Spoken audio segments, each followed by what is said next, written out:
So I said to the Marquis de la Fufayette, "What do you think I am? Some dirty peasant? I've never worked a day in my life." Wow, that Marie Antoinette sure is pretty. Sure is. Wouldn't want to be Prince Louis though. That's going to be a lot of responsibility when he becomes king, especially since France is in financial ruin. Quite. Thank you one and all for attending the royal marriage of my grandson, the future King of France, to the Archduchess of Austria. Now for the very awkward yet historically accurate part of the ceremony, where we all watch him get into bed together.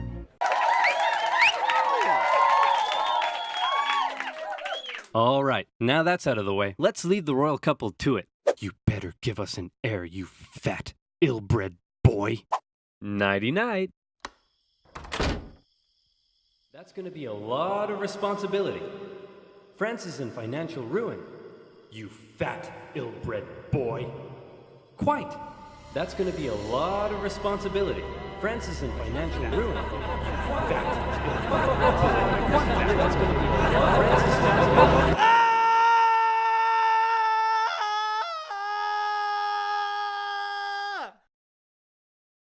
Oh, great. He's a frickin' weirdo. France, the most prosperous, cultured, and beautiful nation in the world, as it had been for centuries. An exquisite social culture, with the king and the upper classes throwing crazy parties every night, enjoying high living and fine dining. Who cares that they were only able to do so off the backs of the hard-working, starving poor? What are they gonna do? Revolt? They're only 80% of the population. No. Life in France is great. What's that, France? You want to go to war with Britain and increase your power? Go for it, little buddy. You do you.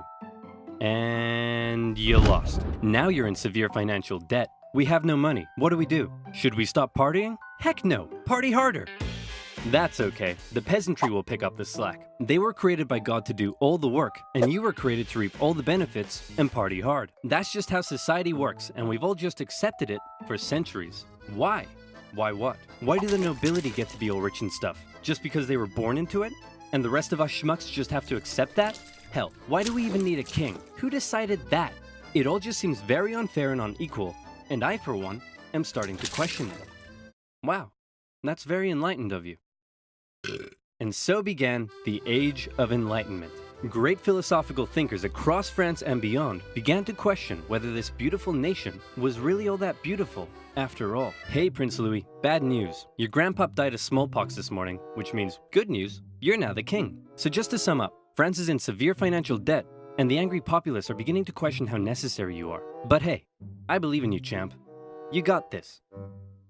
Maybe. Oh no! Prince Louis Capet became King Louis XVI in May 1774. He was a notoriously weak man, and he knew it. He barely had the wisdom to rule a nation, never mind one in crisis, and he was easily manipulated by those around him. One of his first acts was to try to get revenge on the British by financing their American colony's revolution. Hey, we're an independent nation now. That was real swell of you, Louis. Couldn't have done it without you. Glad I could help. So hey, about all that money we lent you, when can we get that back? Yep, you're a great guy. I'll never forget what you've done for us. Real glad I could help, friend, but about that money, gotta go now, chum. Best of luck to you. Oh no! And now France was in even more debt. France's poor, suffering under the strain of economic ruin, watched as the nobility continued to live as though nothing was wrong. In particular, they grew increasingly disdainful of the queen, Marie Antoinette, as she continued to spend all of France's money on her own luxurious lifestyle and fashion. While the peasants were breaking their backs in the fields, she was walking around like, hey, my hair is about. I'm not making that up. Her hair really was about. And her lavish spending earned her the nickname Madame Deficit. And speaking of the queen, there was also a long-standing scandal around the fact that the king took a very long time to boink her, and the working classes of Paris began ridiculing the royal couple with lewd pamphlets depicting the queen as a court thought, and the king as a wuss, unable to fulfill his marital duty. Respect for the monarchy was at an all-time low, as France's finances were spiraling out of control, and the king and his aides really only had one solution to the crisis. Tax the poor. Tax the poor. We could do a sexy calendar shoot. Tax the poor. And so it was. The poor, who were already struggling to make ends meet, found themselves being taxed from every direction. Hey, I'm the royal tax collector. Looks like you've yet to pay your income tax, head tax. By the way, how many windows you got in that house of yours? 3? Oof, yep. there's gonna be a tax for that. Hey, your local priest here, have you paid your church tithe yet? Well, at least this one is going to the good work of God. Sure. God. I think this year, God wants me to buy a new swimming pool. Hey, private tax collector here. Oh, and I brought some goons with me. Just a few quick questions. How much salt did you buy this year? About 7 kilos, I think? Yep. Okay, there's gonna be a tax for that. Oh, what's that over there? And that's extra salt I held over from last year, so I wouldn't have to buy as much this year. Oh, yeah, there's a tax for that. And what are you doing with all of this salt? Well, obviously cooking. On the table. Yep.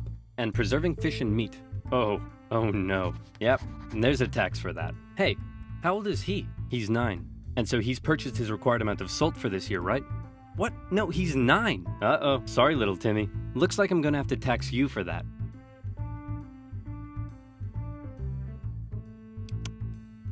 Yep, salty. There's gonna be a tax for that. And that's not all. A huge portion of the peasants' harvest had to be given up. And there was also the labor tax, where peasants were required to work a certain number of days for their local lord without pay. Obviously, people weren't too happy with these taxation policies, and the aggressive nature of these private tax farmers sometimes even escalated to violence. In particular though, the people really hated how inconsistent the taxation rules were across the nation, and also the fact that the first 2 estates often had to pay very little, if any tax at all. And so, the anger continued to grow. France had a population that was just about ready to explode. What could push them over the edge? How about a touch of natural disaster? A series of harsh summers and winters left the peasants' harvests in ruin, meaning they had no food or money, and the cost of bread skyrocketed. Of course, the upper classes had massive stocks of grain and wheat, so they were virtually untouched by this new crisis. But now the poor really were starving, and they began to riot. Women took to the streets. Bakeries were raided, and bakers suspected of keeping bread for themselves were sometimes even hanged. Wow, this is really getting out of control. Your Majesty, we need some decisive action. You need to step up and lead us. What will you do? Okay, I've got this. I know. I'll summon the Estates General, and they'll decide what to do.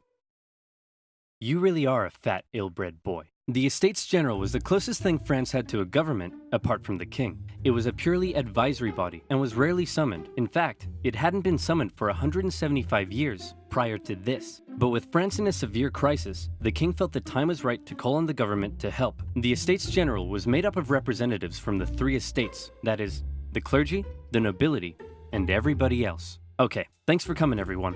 The first order of business is regarding the clergy and nobility. You all get brand new Porsches.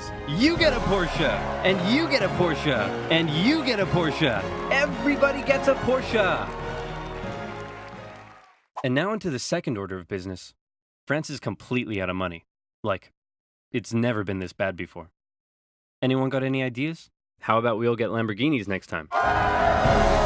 The king decided that in order to make a decision, they had to come up with a voting system. Okay, the clergy. You have a population of 130,000, so you'll get 1 vote.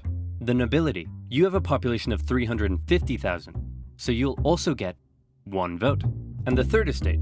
You have a population of 27 million people and make up 98% of the population. Very impressive. You'll get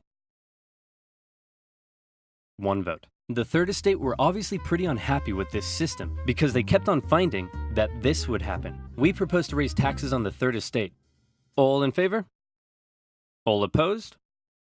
2 to 1. Taxes will be raised on the third estate. We propose a motion that says the first 2 estates are a bunch of poo-poo heads. All in favor? All opposed? 2 to 1.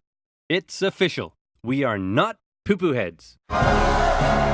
The third estate realized that any attempt at reform would be outvoted by the 2 upper estates, and they thought that was kind of lame. So they decided that since they were 98% of the population, they could go off to form their own government, make their own laws, and take over the running of the country. And so, the National Assembly was born. The third estate was now in control, and there was nothing the king could do to stop. Haha! I've locked you all out of your building. What are you gonna do about it? We'll probably go find a different building that isn't locked. Oh, no! The National Assembly did find another unlocked building, just down the road, an indoor tennis court. where on the 20th of June 1789, they all took the tennis court oath, pledging to continue meeting until the king finally gave in to their demands for more equality and economic reform. This new National Assembly included many of the most educated members of the Third Estate, including two young lawyers by the names of Maximilien Robespierre and Georges Danton. Some members of the first two estates even joined their cause. Some of these men formed a radical new political party called the Jacobin Club and quickly became leading figures. While many members of the Third Estate simply wanted more equality, a growing number in this Jacobin faction would begin calling for something even crazier: the removal of the king entirely. And this is where fear began to take hold. With such a volatile situation developing, everyone was afraid of something. The king feared his position was under threat, and he called in the military to take position around Paris. The Third Estate heard rumor of the gathering military force, and they feared the king was planning to round them up and arrest them. Maybe he'd even execute them. It also didn't help that the king had just dismissed France's popular finance minister, who had been trying to make reforms himself. It seemed the king was done negotiating. Fear, left unchecked, often boils over into anger, and anger detonates with violence. The angry people of Paris, after centuries of cruel inequality, harsh oppression, even starvation, fearful of having their new movement for reform demolished so soon, decided that it was now or never to take action. Screw reform. They decided they'd do one better. How about revolution?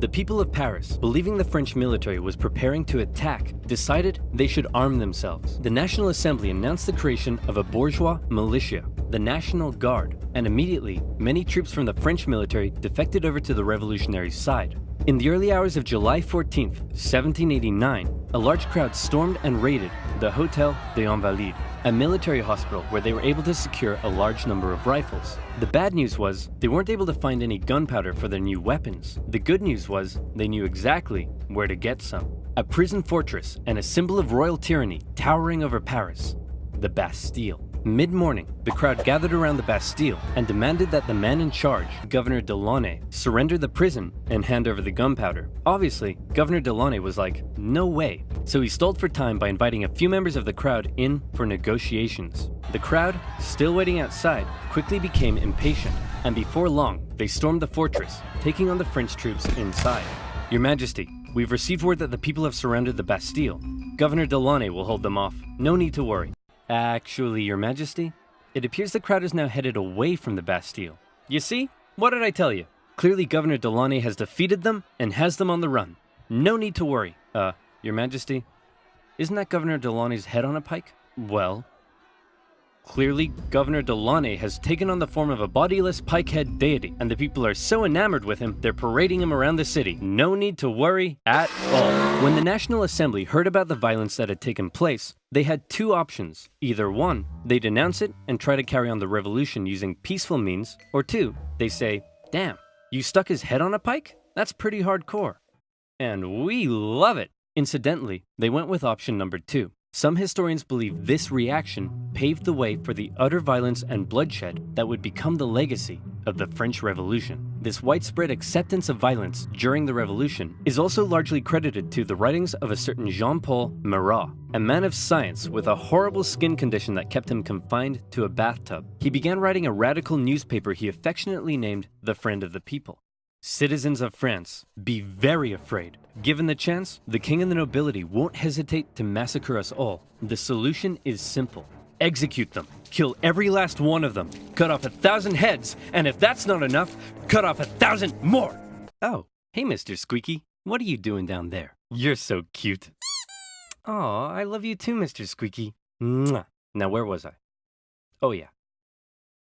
Kill them all. It became one of the most popular publications in Paris during the Revolution and succeeded in spreading ever-increasing fear and anger among the people. In August, leaders of the National Assembly, with help from a certain Thomas Jefferson, adopted the Declaration of the Rights of Man and of the Citizen, an incredible document that guaranteed liberty and equal rights to all men. And when I say men, I mean men.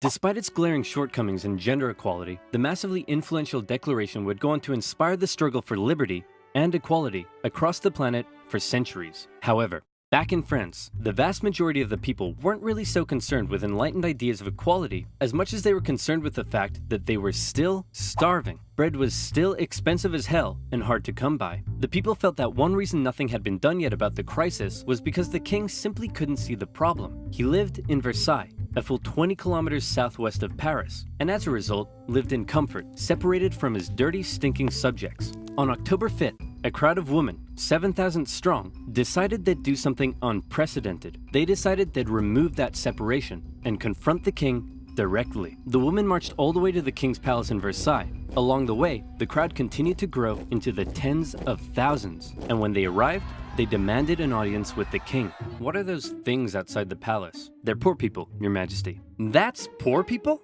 They say they're hungry. Hungry? Then let them eat cake. Wow. See, this is the exact BS that led to this whole mess in the first place. You're so out of touch. They're writhing around in the filth, breaking their back to barely scrape by, and they come to you demanding just the basic ability to feed themselves, and you think a slice of cake will sort them out? Well, then let them eat Taco Bell Crunchwrap Supreme. Wow. They're not that desperate. Members of the crowd actually managed to break into the palace with the intention of killing the queen, who narrowly escaped through a secret passage in her bedroom. The enraged mob killed several members of the royal guard and raised their heads on pikes, which, if you haven't noticed yet, is something they were quite fond of doing. The king had no choice but to come out and talk to the crowd. He agreed to accept his new position, sharing power with the revolutionary government, and to return to Paris with the crowd, removing the separation between king and subject. King Louis and his family were now in the Tuileries Palace in Paris, where for the next couple of years, he watched as the revolutionary government began to strip away his power. And fearing for his safety, he had to stay on their good side. Hey, look who it is. It's my favorite revolutionaries. Yep, I'm your #1 fan. What can I do for you? Hey, King Louis, so we've made a few decisions. First, all of your friends in the nobility are gonna have to pay taxes the same as everyone else. Great idea. I love it. And as a side note, the tax money can no longer pay for all your lavish parties. Great. I hate those parties. They're so awkward. And also, we're taking away your Porsche. Oh, come on! I mean, yay. The king continually found demand after demand being made of him to prove his support for the revolution. On one occasion, a mob would invade the palace and demand he wear the revolutionary bonnet. This is the face of a man who is definitely pretending he wants to wear that bonnet. Oh yeah. Seeing the situation rapidly turning against him, the king decided it might be a good idea to leave France and mount a campaign to retake his country from abroad. Luckily for him, he was married to an Austrian, so on the night of June 20th, 1791, the king and his family disguised themselves as servants and attempted to flee to the Austrian Netherlands. The royal carriage made a stop in the town of Varennes, and the postmaster there was like, "Hey guys, what's up? Where are you off to? We are but a collection of inconspicuous servants heading for the border for no particular reason at all." Say, you, the fat one, you look kind of familiar. Aren't you the king? Nope. Let me see your passport. It says here you're King Louis the 16th. Nope, not me. Take him away, boys. The king was promptly returned to Paris, but now the jig was up. His lack of support for the revolution was clear to all, and many considered him a straight-up traitor who tried to abandon his people. As a result, the new constitution of 1791 completely reduced his powers to that of a simple figurehead, a constitutional monarch. However, radicals, such as those in the Jacobin Club, were outraged that the king wasn't to be removed entirely. So a month later, these radicals staged a protest on the Champ de Mars, calling for the king's removal. The government of Paris feared an insurrection was mounting, and they sent the military to disperse the crowd. The confrontation escalated and resulted in the Revolutionary National Guard firing on a crowd of revolutionaries. It was a massacre. The incident exposed a deep division within the Brotherhood of the Revolution. On one side, the moderates who wanted to keep the king as a figurehead. On the other, radicals who wanted to see the king deposed and heads roll. In the wake of the massacre, these radicals received a wave of support. And speaking of rolling heads, one form of equality the revolution introduced was equality in execution. This meant no more torturous drawing and quartering, no more inhumane hanging. They wanted all criminals, regardless of economic status, to receive the same penalty, a quick and painless one. Luckily, a man by the name of Dr. Joseph Guillotine had an idea. A heavy blade that falls like thunder. The head flies off, blood spurts, and the man is no more. The guillotine, otherwise known as the national razor. The guillotine made its debut in 1791 as the new form of execution. The writings of Marat and others continued to call for the execution of anyone suspected of working against the revolution. For him, this included some members of the clergy and nobility who had previously benefited from the cruel system of inequality that existed before the revolution. In many parts of the countryside, local lords had found themselves become a target. Sire, the peasants, they're revolting. Oh, come on, that's a bit harsh. Sure, they smell a bit, but I wouldn't say they're revolting. Oh yes, I see what you mean. Increasingly, these French aristocrats began fleeing France to find solitude in other parts of Europe. And once again, fear began to take hold. The privileged classes of these foreign nations didn't like what they were seeing because they feared revolutionary ideas may spread to their own lands. The National Assembly, actually now the Legislative Assembly, feared that these nations may decide to attack. Then why don't we attack them first? No, you idiots, we are definitely not ready for war yet. Did somebody say something? France declared war on Austria in April 1792 and immediately got pummeled. It also didn't help that Austria's ally, Prussia, joined in the fighting. The Prussian Duke of Brunswick posted a letter warning the revolutionaries that if anything happened to the king, he would burn Paris to the ground. The Duke's letter proved to be a massive success in inspiring the people of Paris to do the exact opposite of what he intended. They were enraged by the threat, and on the 10th of August 1792, the tension in the city exploded, and a mob stormed the king's palace. Fighting broke out between the revolutionaries and the king's Swiss guard, with casualties in the hundreds. King Louis fled and took refuge in the chamber of the Legislative Assembly, where Robespierre and his radical Jacobins were gaining ever more power. Given the developing situation, the chamber decided to hold a vote, and in what some considered to be a second revolution, it was decided to suspend the monarchy entirely. King Louis XVI was now just plain old Louis, and he was sent to a prison cell where an eye could be kept on him. A month later, the newly established National Convention officially declared the French Republic, and society underwent a massive change. Enlightened ideas of democracy and equality were being implemented, but very quickly, these ideas seemed to become secondary to fear, paranoia, and a thirst for blood. The new republic began working to violently remove any semblance of the old royalist regime. The church became a prime target. Priests who refused to take an oath to the revolution were deported or arrested. A new state-sponsored atheistic religion named the Cult of Reason was created as a replacement for the Catholic Church. Notre Dame, along with many other churches, had their religious treasures destroyed and were converted to temples of reason. Even the Christian calendar didn't survive, as a brand new revolutionary calendar was soon introduced. Hey honey, I'm home. Yeah, whatever, jerk. Whoa, what's wrong with you? You forgot. Forgot what?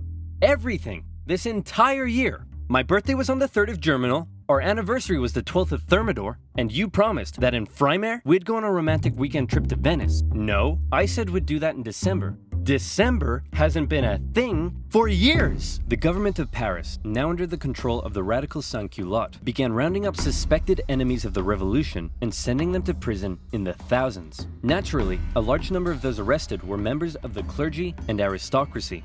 As France's foreign enemies continued to close in, panic spread. Georges Danton made impassioned calls for men to defend the Republic, and tens of thousands of troops left Paris for the front lines. However, in their absence, Paris was left to its own devices. As enemy troops arrived in Verdun, the people of Paris feared that their crowded prisons were becoming a breeding ground for counter-revolutionary conspiracy. What would happen if the Prussians reached Paris and freed the aristocrats? Marat believed he knew what would happen. The aristocrats would enact their vengeance on the people. Fearing those they had already imprisoned, mobs descended on Paris's prisons. They broke in, and during the brutal September massacres, aristocrats, priests, and others were tried and executed on the spot.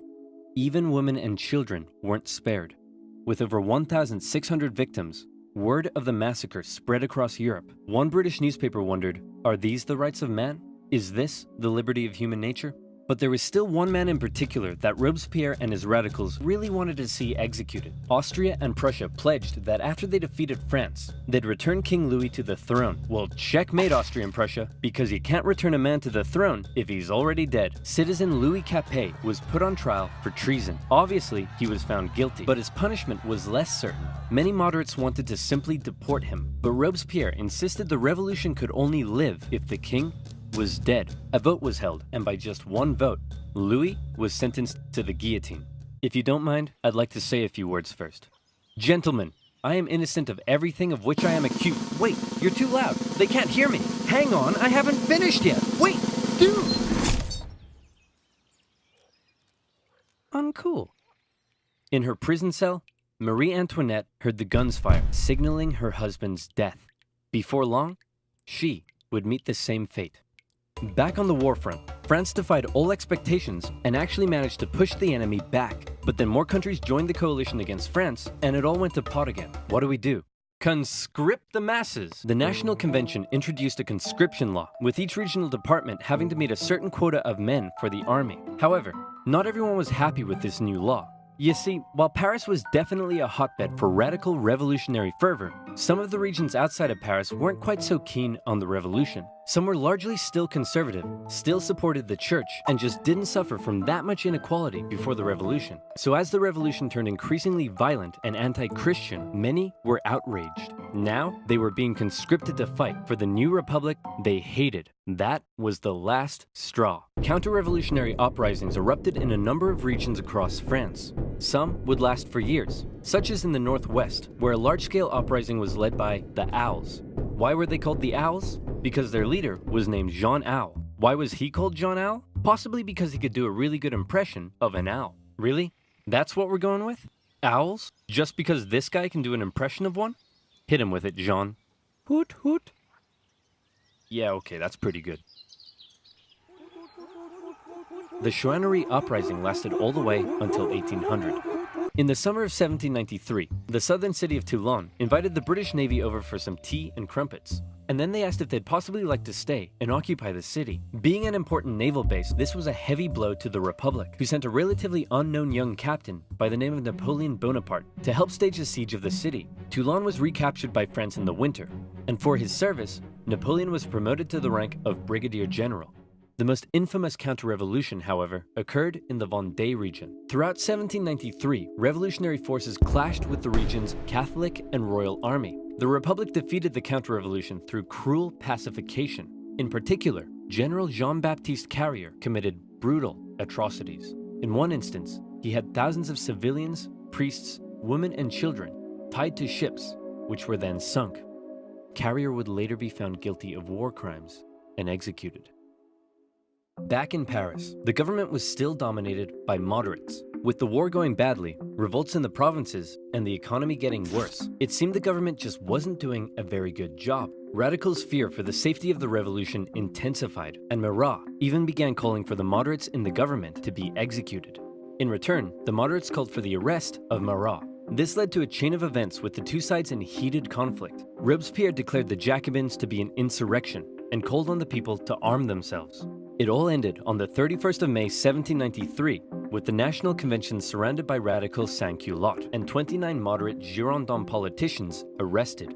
From this moment on, the moderates ceased to be a political force. Robespierre and his radicals would be in almost total control of the government. And this brings us to the story of a woman named Charlotte Corday. Charlotte lived in the northwest city of Caen, and like many in the area, was horrified at the rapid radicalization and increasing violence of the revolution. And the man she blamed more than anyone was Jean-Paul Marat. She wanted to bring peace back to France, and so she did something drastic. She traveled to Paris and told Marat she had a list of enemies for him to publish in his paper. Marat eagerly invited her in for a meeting. So where's that list of enemies you promised me?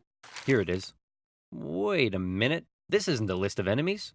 It just says, yippee-ki-yay, mother... And just like that, Marat was no more. Charlotte was quickly arrested and sent to the guillotine. Her dream of restoring peace, however, died with her. Marat became a martyr. In temples of reason, symbols of the dead Marat became the new crucifix. In death, he became an even more powerful inspiration for the extreme levels of violence that were about to rip throughout the new republic. And that's right, here comes the Reign of Terror. If you thought this revolution already sounds pretty violent, well, you ain't seen nothing yet, son. The radicals were now in control, and they believed not only was France surrounded by foreign enemies, but that within the masses, there were also plenty of internal ones too. Individuals not loyal to the revolution, conspiring to bring about its downfall. Robespierre and the rest of the radical faction were having none of it. A new committee of public safety was established with 12 members. Its purpose was to protect the new French Republic from its enemies, and it basically became a 12-man dictatorship with Robespierre as its leading voice. The Revolutionary Tribunal was also reinstated, a special court created to streamline the process of trying suspected enemies and handing out their death sentences. With these two new institutions, Robespierre wanted to scare France's enemies straight. In September 1793, it was announced that terror would be the order of the day. In other words, fear had become official government policy. And from then onwards, we enter into the period known as the Reign of Terror. Spies and secret police were everywhere and watched the people closely. France's public had to be extremely careful what they said and how they behaved. Obviously, criticizing this new system, or the government, would quickly have you sent off to the guillotine. But that's not all. Even the most minor offense could have you tried before the Revolutionary Tribunal. Hello, Citizen Martin. Hello, Monsieur Dubois. Monsieur? Did I just hear you say Monsieur? That's the old style of address, my friend. To the guillotine! You know what? I didn't like him, but I do feel kinda bad for the king and his family. Oof, expressing sympathy for the royal family, are we? To the guillotine! 12 sous for a loaf of bread? That's way overpriced. To the guillotine! Man, this bread line is taking forever. To the guillotine! And you look like you're thinking anti-revolutionary thoughts. To the guillotine. Max, we're sending way too many people to the guillotine. To the guillotine! Chop, chop, chop, chop, chop, chop, chop. It was insane. All across France, about 40,000 people were killed for suspected crimes against liberty. Let's say your neighbor won't stop mowing the lawn at 7 in the morning. Well, then all you gotta do is tell the government they've been talking smack about the revolution, and there's a good chance they'll end up in front of the Revolutionary Tribunal. Maybe they'll even be executed, taking a metaphorical load off your shoulders and a literal one off theirs. The most prominent victim of the Reign of Terror was a certain Marie Antoinette, who was finally tried and found guilty of treason in 1793. She expected she'd be brought to the guillotine in a royal carriage, fit for a queen. All the Republic could provide for her, however, was a wooden tumbril. At 37 years old, the most hated woman in French history met her end on the 16th of October, 1793. Robespierre had saved the revolution through terror. Internal dissent was being suppressed. The food situation was no longer quite as bad. Even the French military had got its act together again and pummeled the Allies at the Battle of Fleurus. For Danton and his followers, the time was right to try to normalize the French Republic. Hey Robespierre, so we were thinking that since things are finally going better, maybe we should rein in the terror. And while we're on it, we could possibly start taking it easier on the church, and also try to end this costly war. Oh, crap. As time went on, Robespierre seemed to go, for lack of a better term, a bit mental. He was hell-bent on creating what he called a republic of virtue, and for him, this meant amping up the bloodshed even more. Throughout the spring and summer of 1794, executions reached an unprecedented level during a period known as the Great Terror. Even those closest to him found their way to the guillotine if they dared oppose his ideas and actions, and he began alienating himself from the rest of the convention. He created a new deistic religion called the Cult of the Supreme Being, along with the new annual Festival of the Supreme Being. Man, I think Robespierre is really starting to lose it. He thinks he's a god or something. Nonsense. Sure, he's gone a little extreme, but he doesn't think he's a god. My children, bathe your immortal souls in the virtue of my republic. Okay, yeah, he's completely lost it. Robespierre's ultimate mistake, however, came on July 26th, when he made a speech to the National Convention, in which he said this: I have in my hand a brand new list of enemies to be sent to the guillotine, and many of you are on this list, but I'm not going to tell you who yet. What do you think of that? I think we should send Robespierre to the guillotine first. All in favor? Oh, no. 2 days later, Robespierre became the final victim of the monstrous terror and paranoia he had created. Many historical accounts of the revolution end here with the death of Robespierre and his terror. But the revolution officially continued for another 5 years until 1799. So what happened between now and then? Well, after the fall of Robespierre, a more moderate political group called the Thermidorians took control of the convention. They wanted to restore stability to the government. Now, Robespierre's allies and other radicals who had fueled the terror themselves became the target of political suppression. Bourgeois street fighters took on the radical sans-culottes in the streets during a period named the White Terror. In 1795, the Thermidorians drafted a new constitution and created a government called the Directory, with the purpose of preventing power from being able to fall into the hands of a single individual again. As this new government was being established, royalists who wanted to bring the monarchy back to France saw this moment as an opportunity to strike. They staged an insurrection in Paris and battled with the National Guard in the streets. Luckily, one Napoleon Bonaparte happened to be in Paris at the time, and he took control of the situation, firing on the crowd and putting down the insurrection. From this moment on, the people of Paris would never again be able to stage a popular uprising and lost their control over the revolution. For his actions, Napoleon became a general and was sent to take control of the French armies in Italy. The new Directory remained a fairly ineffective government for the remainder of the revolution. It was plagued with corruption and struggled to keep the economy afloat, and as a result, wasn't very popular.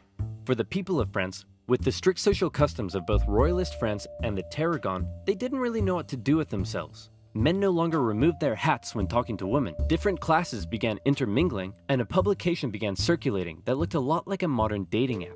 It was social anarchy. Outside of France, the war continued. In 1795, France took the Netherlands, where they set up a puppet state. Then they negotiated both Prussia and Spain out of the war. The British attempted to land French royalists in the west to reinforce rebellion, but that plan failed. In 1796, the French planned a three-pronged attack with the aim of marching on Vienna and knocking Austria out of the war. The two northern armies were defeated and forced to retreat. However, Napoleon in the south, with groundbreaking military strategy, won battle after battle after battle. He pushed the Austrians out of Italy and began closing in on Vienna. The Austrians freaked out, and Napoleon oversaw the signing of a peace treaty. He had almost single-handedly knocked Austria out of the war, and by the way, he was only 28, so maybe it's about time you moved out of your mom's basement. Napoleon became a famed hero among the French people, but his aspirations were still higher. He briefly went off to Egypt and discovered a bunch of gnarly Egyptian stuff, but then the British destroyed his fleet and trapped his forces. Say, Napoleon, sir, you're not going to leave us here stuck in Egypt and return to France, are you? Nonsense, my boy. I would never dream of abandoning my loyal soldiers. Wow, what's that over there? On his return to Paris, Napoleon found himself to be extremely popular and the government extremely unpopular, and he started getting some power-hungry ideas. Conveniently, a politician named Emmanuel Joseph Sieyès approached Napoleon and said, "Hey man, since you're so popular, do you want to help me stage a coup?" "Great idea! Let's stage a coup, and then I'll coup you." What? Napoleon, with the help of his politician brother, entered the government chamber, possibly got punched in the face, and finally his troops intimidated the council to dissolve the government and create a new constitution that basically made Napoleon a dictator. So there you have it, the French Revolution, born with the great promise of liberty and equality. The common people dared challenge an oppressive system that had existed for centuries. But before they knew it, they found liberty sidelined by terror, equality that possibly didn't quite hit the mark, and an absolute monarchy replaced by an absolute dictator. Napoleon began stabilizing French society. He restored the Catholic Church and got rid of that crazy calendar, among other things. But he remained ever ambitious. He was France's first consul, but he slept soundly at night dreaming of being something even bigger. Napoleon's expansionist aspirations, combined with the ongoing conflict in Europe, would eventually lead the continent into a huge conflict known today as